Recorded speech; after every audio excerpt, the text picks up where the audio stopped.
નમસ્કાર, હું રાજ. આપ જોઈ રહ્યા છો સ્પાર્ક ટુડે ન્યૂઝ. વિશ્વ પર્યાવરણ દિવસ નિમિત્તે રાજુલા તાલુકાના ડુંગર ગામે ગ્રામ પંચાયત દ્વારા ઉત્સાહભેર ગ્રામસભાનું આયોજન કરવામાં આવ્યું હતું. કાર્યક્રમમાં સરપંચ, પંચાયતના સભ્યો અને મોટી સંખ્યામાં ગ્રામજનો ઉપસ્થિત રહ્યા હતા.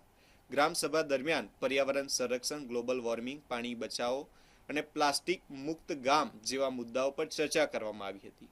ગ્રામજનોને વધુમાં વધુ વૃક્ષો વાવવા માટે તેમજ પર્યાવરણ જતન માટે સક્રિય ભાગીદાર બનવા અપીલ કરવામાં આવી હતી. આ પ્રસંગે ગ્રામ પંચાયત પરિસર અને ગામના વિવિધ વિસ્તારોમાં વૃક્ષારોપણ કરવામાં આવ્યું હતું. સાથે જ વાવવામાં આવેલા વૃક્ષોના જતન અને સંવર્ધનની જવાબદારી પણ ગ્રામજનોએ સ્વીકારી હતી. કાર્યક્રમ દરમિયાન ઉપસ્થિત લોકોએ પર્યાવરણના રક્ષણ અને હરિયાળા ડુંગર ગામના નિર્માણ માટે સામૂહિક સંકલ્પ લીધો હતો. ગ્રામસભા પર્યાવરણ પ્રત્યે જાગૃતિ ફેલાવવામાં સફળ રહી હતી.